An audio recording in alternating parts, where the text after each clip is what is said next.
Assalamualaikum and good evening. My name is Ahmad Amizan. Tonight, I will present the first part of my master's dissertation, which is Teachers' Perspectives on Using Sign Language in English Instruction, Challenges and Strategies in Malaysian Primary Schools. For this presentation, we are going to cover Chapter 1, which is the introduction, Chapter 2, the literature review, Chapter 3, research methodology, and last but not least, the conclusion. Background of the study. DHH, or commonly known as deaf and hard of hearing students, face significant and unique barriers in acquiring English literacy due to the fundamental differences in grammar and structure between sign languages and spoken or written English.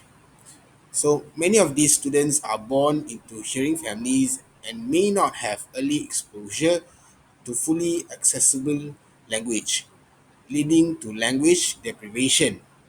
This impacts not only their academic development but also their social and emotional growth. In Malaysian classrooms, teachers must bridge this gap by employing bilingual bimodal education models, which utilize both sign language and written spoken English. My study focuses on how teachers adapt their strategies to meet these needs effectively, especially when resources and training may be limited due to the structural differences between sign languages and spoken or written English. In bilingual bimodal settings, teachers must adopt teaching strategies tailored to the visual and cognitive needs of these learners. In the Malaysian context, sign language usage in schools is complex due to the coexistence of multiple sign systems. BMI, which is the natural language of the deaf communities, differs structurally from KTBM and SEE, which are artificially constructed to mirror spoken Malay and English respectively. While SEE or Sign Language English and KTBM Kod Tangan Bahasa Melayu may align with the grammatical structure of English, they do not reflect the linguistic identity of DHH learners.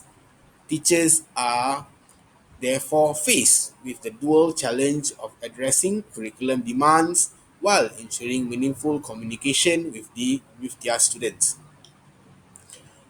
Understanding these systems and how they are navigated in the classroom is central to this research, especially for DHH students. BIM, Bahasa Isyarat Malaysia, is widely used in the deaf community, while KTBM and SEE are more common in schools. The coexistence of these systems makes it challenging for teachers to deliver a consistent English instruction. Language learning strategies, as classified by Oxford 1990, include a range of approaches such as cognitive, metacognitive, memory, compensation, social, and affective strategies. For DHH students who often rely on visual input, strategies like visualization, finger spelling, and graphic organizers become especially useful. Teacher may also use collaborative techniques like group discussion or peer tutoring to enhance language acquisition. My study investigates which of these strategies are most frequently employed and perceived as effective by teachers working with DHH learners. It also considers how teachers adapt traditional LLS frameworks to suit a science-supported instructional environment. These include visual and interactive approaches that help to bridge gaps in literacy. Understanding and applying These strategies is crucial in improving outcomes in English language instruction. For DHA students, teaching strategies must go beyond traditional auditory-based instruction. Visual aids like videos, cue cards, and infographics are essential, as are hands-on kinesthetic learning activities. Recent studies also show the growing relevance of technology in DHH education, including digital storybooks, designing avatars, and short videos via platforms like Instagram Reels. These tools help reinforce vocabulary, sentence structure, and comprehension. Moreover, strategies like role playing and project based learning support real world communication skills. My studies also explore how teachers select and combine these tools to create an inclusive, multimodal learning environment that supports English literacy development, incorporating multimedia tools and student-led activities that not only increases motivation but also improves comprehension and English retention. Problem statement. The coexistence of various science systems such as BIM, KTBM, SEE, and ASL has created inconsistency in classroom practices. This inconsistency confuse both teachers and students. Many teachers are not formally trained in bilingual, bimodal approaches and must rely on their own initiative to adapt. Furthermore, existing literatures lack detailed insight into which LLLs work best in these multilingual, multimodal classrooms. These gaps form the basis for my study, which seeks to bring clarity and offer a practical recommendation grounded in actual classroom experience. Based on the problem statements in the introduction, my research objectives and research questions are: what are the primary challenges faced by Malaysian primary school teachers in integrating sign language into English instruction? My RQ2 is: what language learning strategies do teachers prefer when implementing science supported English instruction in primary schools? To answer those research questions, I form research objective to identify the primary challenges Malaysian primary school teachers face in integrating sign language into English instruction. To answer research question 2, to examine teachers' preferred language learning strategies in science supported English instruction. This study contributes to the growing body of knowledge on inclusive education, particularly within the Malaysian context. It also offers an empirical data that could be used by teacher trainers by identifying gaps and showcasing what works in real classroom. The findings can shape and effective policies and training programs. It empowers teachers by validating their experience and providing a research-backed foundation for their practices.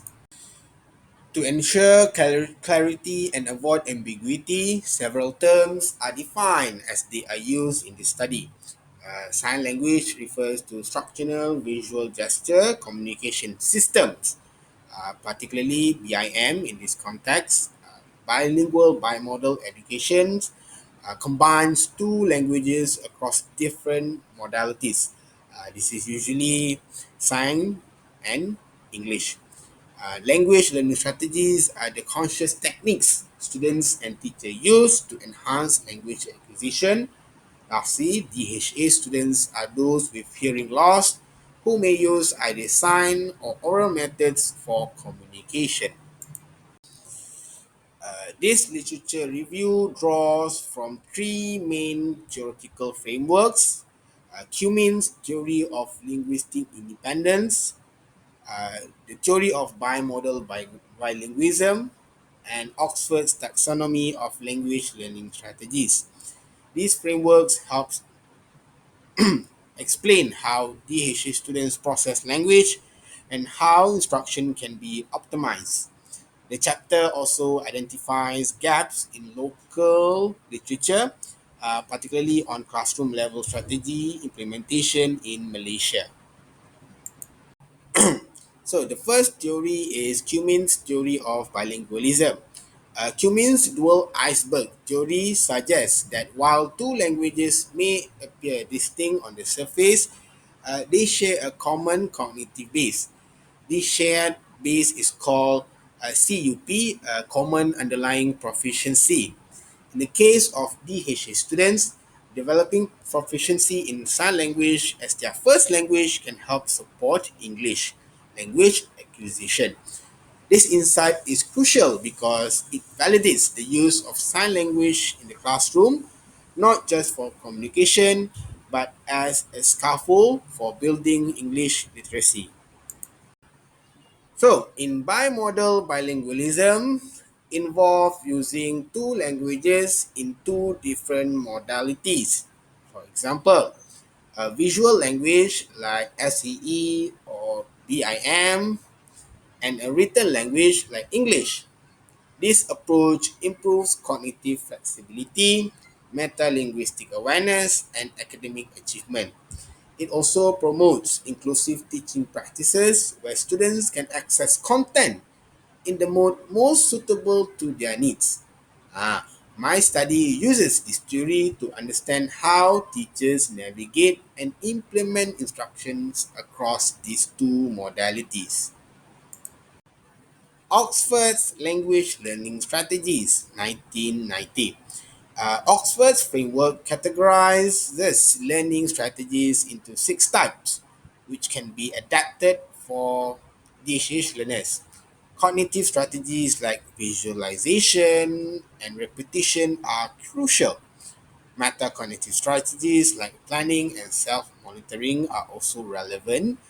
Memory strategies can involve associating signs with written words. Compensation strategies help when gaps in understanding arise. Social strategies support peer interaction, and effective strategies address emotional needs. These frameworks informs both the questionnaire and interview questions used in my study. The conceptual framework guiding the study brings together these three theoretical elements. Q means common underlying proficiency, the concept of bimodal bilingualism, and Oxford's classification of language learning strategies. At the center of this framework is the idea that language learning strategies act as the mediating variable. They are influenced by science systems use, the teacher expertise, and the classroom environment, and in turn influence how effective English instruction is for DH students. This frameworks provides the foundation for both data collection and analysis in this study. Challenges for DH students and teachers. Many DH students in Malaysia experience language deprivation, especially in early childhood. This delay in language exposure can have long term consequences on cognitive and literacy development. Sign languages such as BIM and ASL have their own grammatical rules, which do not align with English syntax. This creates additional challenges when DH students attempt to learn written English, often resulting in difficulties with sentence construction, verb tense, and subject verb agreement. Understanding these challenges is essential in designing appropriate instructional strategies. From the teacher's perspective, one major challenge is fluency in various science systems used in Malaysia. Some teachers are not only proficient in one system, such as KTBM, oh sorry, some teachers are only proficient in one system, such as KTBM, while students may be familiar with BIM or SEE.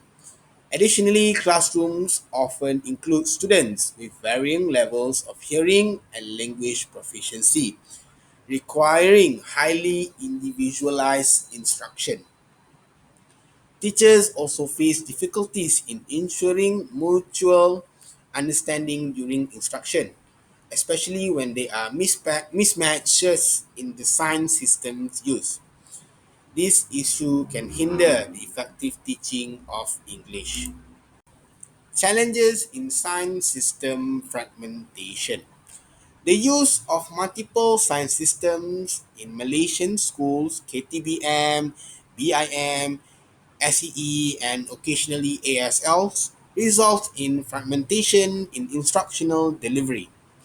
While KTBM and SEE attempt to mirror spoken or written language syntax, they are often cumbersome and cognitively taxing for students. In contrast, natural sign languages like BIM are more intuitive but structurally different from English. Teachers must frequently code switch or translate between systems, which can confuse students and create inconsistency in learning outcomes. Effective strategies like visual and kinesthetic method, fingerspelling, and video boost vocabulary and retention by Canon ET L 2022. Rahman 2024 found that visual aids in Malaysian classrooms effectively support comprehension. Metacognitive strategies such as goal setting and progress tracking empower learners to take control of their language development. Research has shown that DHA students benefit significantly from visual and interactive instructional strategies. Tools like cue cards, illustrated books, and storytelling with gestures help solidify vocabulary and grammar.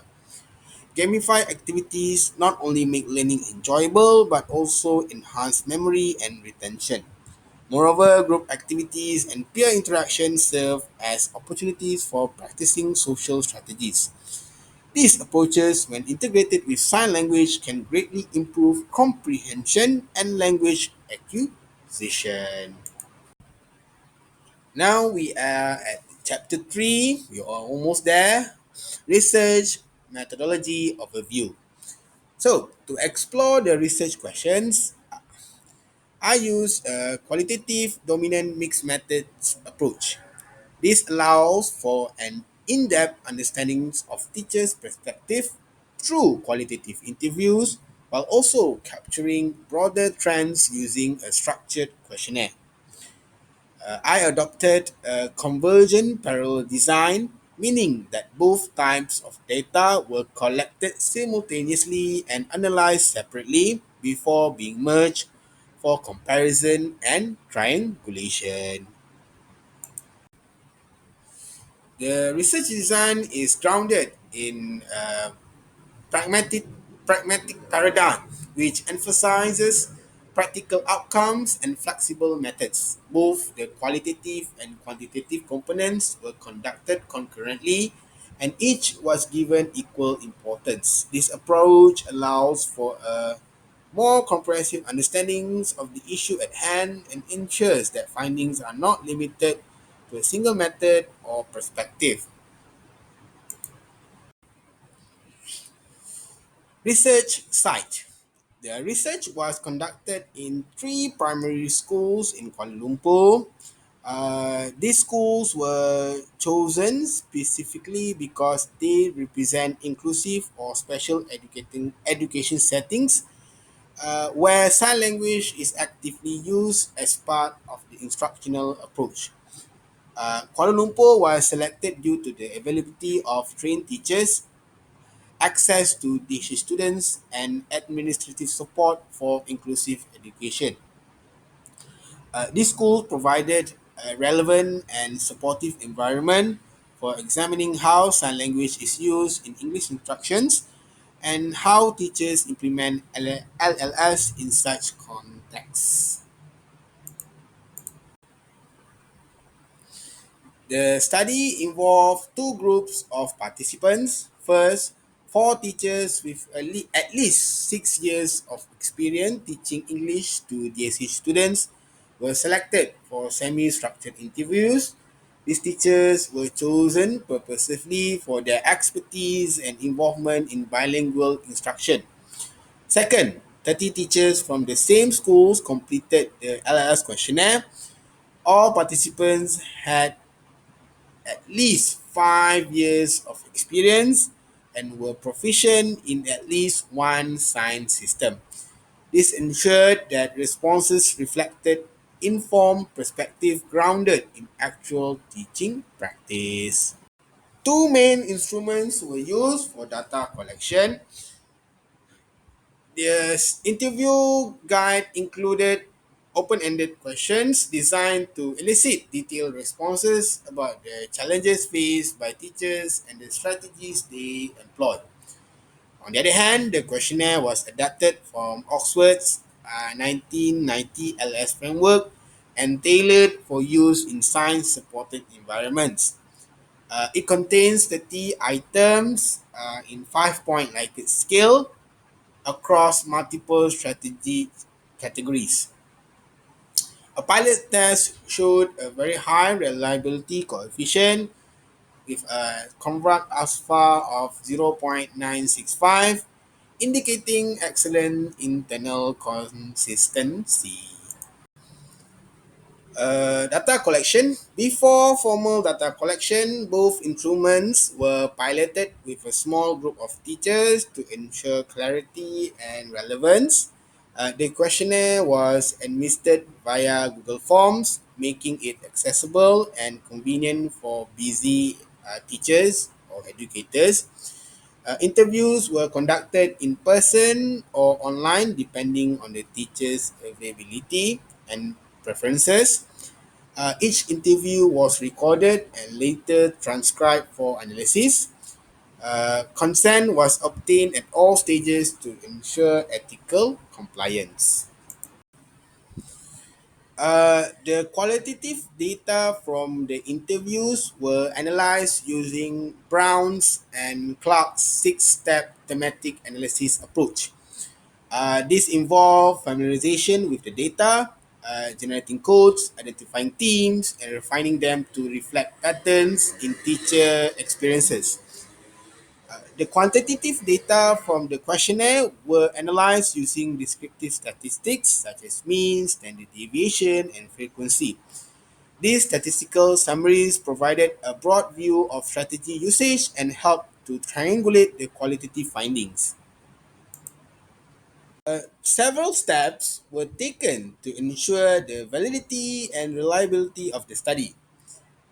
The instruments were reviewed by experts in TESOL and inclusive education to ensure content validity. Pilot testing helped refine the tools, and member checking during the interview phase ensured that participants agreed with the interpretation of their responses. Finally, triangulation of the data from the interviews and questionnaires increased the credibility and robustness of the findings. Ethical approval will be obtained from Education Research Application System (ERAS). All participants will give informed consent and will be assured of their anonymity and confidentiality of their responses. Where needed, sign language interpreters will be available to facilitate interviews, ensuring that all participants could fully express themselves comfortably. These measures reflect my commitment to conducting research that is ethical, respectful, and inclusive. To conclude, I hope that the first three chapters of my dissertation will be able to establish a clear rationale for exploring how Malaysian primary school teachers integrate sign language into English instruction for district students. So again, the introduction highlighted the urgency of addressing gaps in support and strategy. The literature review anchored the study in well-established theories like Cummins' common underlying proficiency, uh, bimodal bilingualism, and Oxford's framework of LLS. Okay, these frameworks help to shape the conceptual model. Furthermore, the review revealed a significant research gap within the Malaysian context, particularly in classroom level applications. In response, I hopefully able to design a rigorous mixed methods study that combine both qualitative and quantitative insights. The methodology chapters hopefully able to show how this design grounded in ethical principles and guided by validated instruments sets the stage for meaningful findings.